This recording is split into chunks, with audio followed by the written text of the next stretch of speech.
News కి స్వాగతం. తూర్పు గోదావరి జిల్లా గోకవరం ఈ నెల 22వ తేదీ సోమవారం అఖండ రామనామ జపం సందర్భంగా భారీగా ర్యాలీ నిర్వహించడం జరుగుతుందని విశ్వ హిందూ ధర్మ పరిరక్షణ రామసేన శ్రీ కంబాల శ్రీనివాసరావు తెలియజేశారు. ఈ సందర్భంగా శ్రీనివాసరావు మాట్లాడుతూ మండలంలో 38 గ్రామాలలో అఖండ రామనామ జపంతో రామనామం జపిస్తూ నినాదాలతో భారీగా ర్యాలీ నిర్వహించడం జరుగుతుందని ఈ కార్యక్రమంలో భక్తులు ప్రజలు పాలుపంచుకోవాలని శ్రీనివాసరావు కోరారు. మండలంలో ఎన్నో ఆలయాలకు అభివృద్ధి చేస్తూ అంతేకాక ఎవరికి ఏ ఆపద వచ్చినా నేనున్నానంటూ భరోసా ఇస్తూ ఎంతో మంది పేద ప్రజలను ఆదుకున్నారు. అడిగితే వరాలు దేవుడు ఇస్తాడో లేదో తెలియదు కానీ అడగకుండా ఆపదను అర్థం చేసుకుని కంబాల శ్రీనివాసరావు ఎంతో మందికి సహాయ సహకారాలు అందించారు.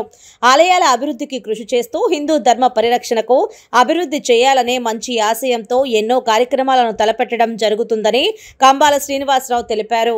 మహాగణాధిపతయే నమః. జై శ్రీరామ్, మేరా భారత్ మహాన్. నేను కంబాల శ్రీనివాసరావు, గోకవరం గ్రామానికి చెందినవాడిని.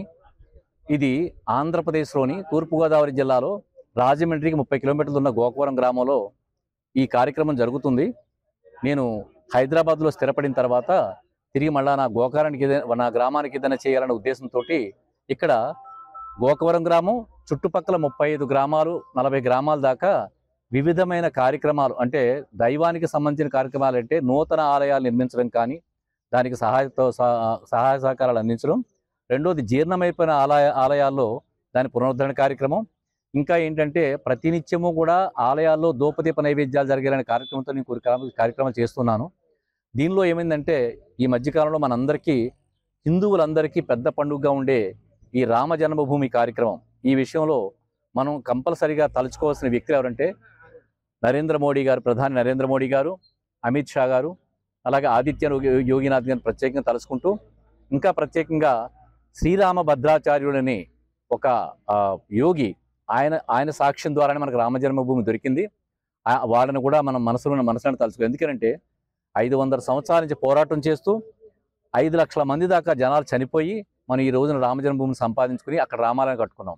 దీన్ని హిందువులందరికీ కూడా ప్రతి సంవత్సరం కూడా, ఈ సంవత్సరమే కాదు ప్రతి సంవత్సరం కూడా జనవరి 22 అనేది పెద్ద పండుగ మనం నిర్వహించుకోవాలి.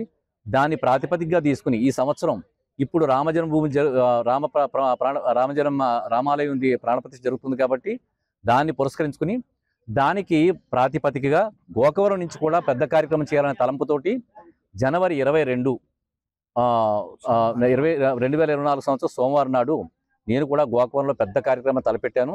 చుట్టుపక్కల 35 గ్రామాల నుంచి 40 గ్రామాల నుంచి అందరినీ కూడా హిందూ భక్తులందరినీ ఆహ్వానిస్తూ నాకు తెలిసిన వాళ్ళని ఎవరైతే గ్రామానికి సంబంధించిన ప్రతినిధులు అందరికీ చెప్పి ఒక్కొక్క గ్రామానికి ఎంతమందిని తీసుకురావాలంటే అంతమందిని తీసుకురామని చెప్పి, అంటే ఎన్ని వేల మంది అయినా పర్వాలేదని వివరణ చాలా క్లియర్గా ఇచ్చి దానికి తగ్గట్టుగా ఏర్పాట్లు చేసుకుంటూ ఉదయాన ఇక్కడ గణపతి హోమం జరుగుతుంది.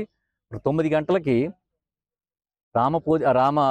రామపాదుకులకి పూజా కార్యక్రమం మొదలుపెట్టిన తర్వాత ఒక అరగంట సేపు పూజ జరిగిన తర్వాత ఇప్పుడు నేను ఏదైతే 32 గ్రామాలకి ప్రతి ఊరిలోని ఉన్న ఆలయంలో ఎక్కడైతే నేను నూతన ఆలయాల నిర్మాణానికి జీర్ణమైపోయిన ఆలయాలకి నిధులు వితరణ చేయాలో దాన్ని ఎంత తీస్తున్నానని చెప్పి అనౌన్స్మెంట్ జరుగుతుంది. అది 12 గంటల వరకు జరుగుతుంది. 12 గంటల నుంచి అందరూ రామనామస్మరణలో ఉంటాం. 12 గంటల 29 నుంచి 32 నిమిషాల మధ్య రాముడి పటం ముందు రాముడి విగ్రహాలు కూడా తీసుకొచ్చిన 2 ఆలయాలకి రాముడి మన ఇత్తడి విగ్రహాలు, అంటే ఒక రాముడి విగ్రహాలు, రాముడు సీతాలక్ష్మణ ఉన్న రెండు సెట్లు తెప్పించాను. అవి 2 ఊళ్ళ వరకు రాజుపాలెం అనే ఒక ఊళ్ళో ఇస్తున్నాను. తర్వాత గోకవరం గ్రామంలో కంసాల కోనలు ఇస్తున్నాను. ఆ విగ్రహాలకి పూజ చేస్తూ 12 గంటల 29 నిమిషాలకి తర్వాత ఎన్ని వేల మంది వచ్చినా భోజన కార్యక్రమాలు ఏర్పాటు చేస్తూ 2 గంటలకి కరెక్ట్గా బైక్ ర్యాలీ స్టార్ట్ అవుతుంది.